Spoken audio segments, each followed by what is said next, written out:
Hi, thanks for joining me here.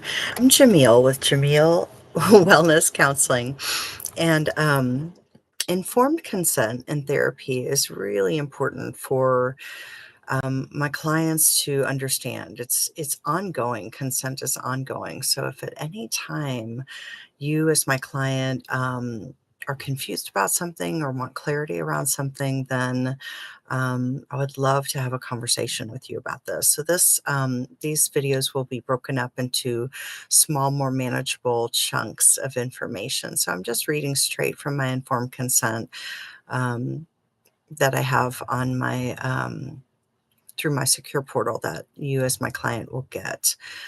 So it starts with Jamille Wellness Counseling, LLC. I'm currently located at 1285 North Main Street in Suite 1019 in Mansfield, Texas, 76063.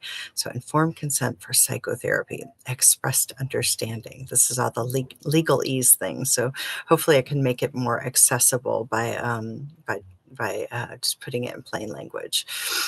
So, general information: the therapeutic relationship is unique in that it is a highly personal and at the same time a contractual agreement. Given this, it is important for us to reach a clear understanding about how our relationship will work and what each of us can expect. This consent will provide a clear framework for our work together. Feel free to discuss any of this with me. Please read and indicate that you have reviewed this information and agree to it by signing at the end of this document. So just a little summary of what is in here. And this first video will just be over the therapeutic process and confidentiality. So the therapeutic process, so truly you have taken a very positive step by deciding to seek therapy. The outcome of your treatment depends largely on your willingness to engage in this process, which at times results in considerable discomfort. So we know that when we change, that process of change can be uncomfortable. So just want to normalize that here. And truly, when we're able to reach out for help, we are in this. I'm very neuroinformed, so everything is going to be couched with neuroanatomy and neurobiology as the premise of that supposition, if you will. So when I say that reaching out is the part of the nervous system that is most highly advanced, it's the ventral vagal system. It's the help, I need help.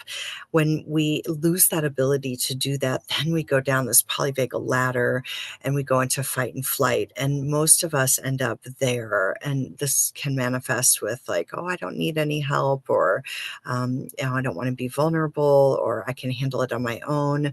So all those are just very normal adaptations, right? Yeah, so ventral vagal is the safe social engagement system, and then we go into fight and flight, and then we go into dorsal vagal. That's that shutdown, numbing place.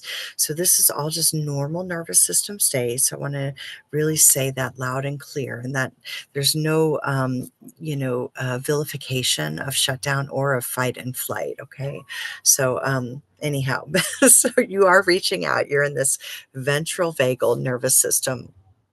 And so, in this process of therapy, remembering unpleasant events and becoming aware of feelings and bodily sensations attached to those events can bring on strong feelings of anger, depression, anxiety, etc.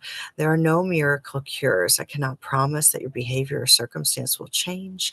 I can promise to support you and do my very best to understand you and the repeating patterns in your life. I'll also do my very best to help you clarify what it is that you want for yourself and help you develop skills such as mindfulness in this process.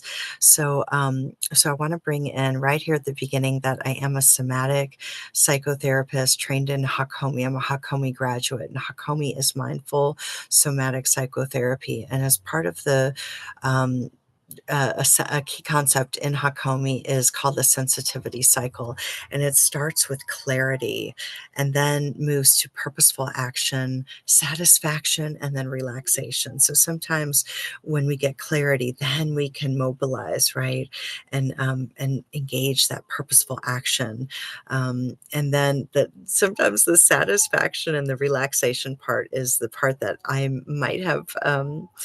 The most difficulty getting my clients to slow down around because it's so hard for us to take in at times the positive. So, Hakomi is all about how we've organized experiences, and sometimes we organize experiences out, like of nourishment, of taking in nurturing. So, but clarity, that's the first part of it. All right, confidentiality, and then that will be the end of this first chunk here. So, confidentiality, the session content and all relevant materials to the client's treatment will be held confidential unless the client requests in writing to have all or portions of such content released to a specifically named person or persons. Limitations of such client held privilege of confidentiality exist and are itemized below. So three things, yeah? Oh, sorry, no, six things. Three things. If a client threatens or attempts to commit suicide or otherwise conducts themselves in a manner in which there is substantial risk of incurring imminent, serious bodily harm. So if you and I are in session and it's pretty clear that as soon as we end, you're going to do something to harm yourself or another person, which is number two, then that's imminent, serious bodily harm. Okay. So I would be a mandatory reporter. I would have to report that to the authorities, proper authorities. Now, you're going to know this, and I'm going to be very clear. And we're going to have a conversation about this, and we are going to discern together if this is something imminent, and that if is this something that I need to uphold my legal and ethical obligations to report, but it's not going to be any surprise to you. Okay, we'll have a conversation about this. Um, yeah, so number two, if a client threatens grave bodily harm or death on another person. If a therapist has a reasonable suspicion that a client or other named victim is the perpetrator, observer of, or actual victim of physical, emotional, or sexual abuse of a child under the age of 18, an elderly person over the age of 65, or a person with disabilities. So abuse, and then number four is neglect. So it's reasonable suspicion of abuse or neglect of those three categories of people. Okay, mandatory reporter. Number five, if a court of law issues a legitimate subpoena for information stated on the subpoena. Now, as your counselor, I will have to release what is subpoenaed.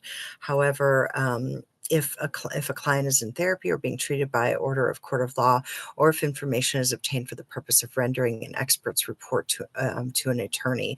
Now, I am going to do my best to uphold that privilege of that confidentiality. So I will not release information that will be detrimental for you or cause harm. So just because there is a request by a court of law to submit records, there are ways that I can submit records that will reduce the chance of most harm to you. Okay. I think that's probably enough for now. And you know what? I think I'm going to re-record this. So I'm going to edit stream.